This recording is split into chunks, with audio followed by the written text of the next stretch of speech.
Shortcut এটা যদি তালিকা নির্বাচন এটা তো কোনো অডিও হয় না। একই সাথে আন্দোলিত সংসদে হচ্ছে জামায়াতের আমি অভিযোগ করেছি গতকালকে সংসদে ব্যক্তিগত কালো ছায়া গোলাম পড়ুয়া যিনি আছেন উনি বলছেন যে সংসদে বিরোধী দলের কণ্ঠ রোধ করা হচ্ছে। আসলে এই বিষয়ে আপনি কি বলবেন?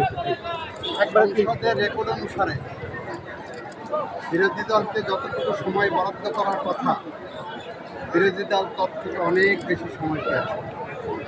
যেহেতু অধ্যাদেশগুলোর উপর ওনাদের বক্তব্য দেওয়ার কথা, বিতর্ক করার কথা, সেগুলোর উপরে ওনাদের যতটুকু সময় 2 মিনিট সময় বরাদ্দ থাকার কথা সেগুলো ওনারা 15 মিনিট পর্যন্ত সময় পেয়েছে।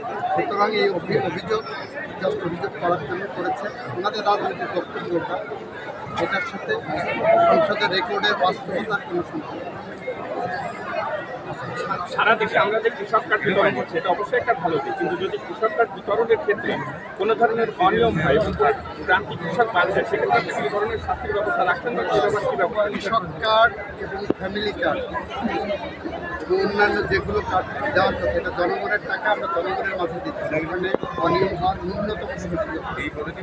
আজকে যে 1600 মসজিদকে কার্ড ডিস্ট্রিবিউট করা হয়েছে আপনার খোঁজ নেন, এখানে কোনো রাজনৈতিক ওখানে কাজ করেছে এই ব্লকে যারা আছে সে সমস্ত এখানে কোনো দুর্নীতি করার কারণ বাংলাদেশের সব কৃষককে আমরা কাকে রেখে কাকে ভাবতে পারি। আমাদের কর্মসূচি হলো সব কৃষক পাবে, আমাদের কর্মসূচি হলো সব নারী পাবে, সব ফ্যামিলি প্রধান পাবে, কাকে বাদ দেবো আমরা? দুর্নীতি যদি কেউ করে থাকে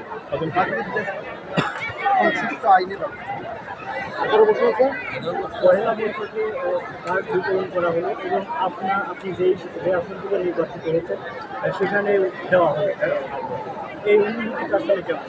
এই অনুভূতি ভাষায় প্রকাশ করা যাবে না। বাংলাদেশের 10টি জেলা 11টি স্পট আজকে মাননীয় প্রধানমন্ত্রী যে উদ্বোধন করলেন তার মধ্যে 16টি পান, এটাই আমার সত্য।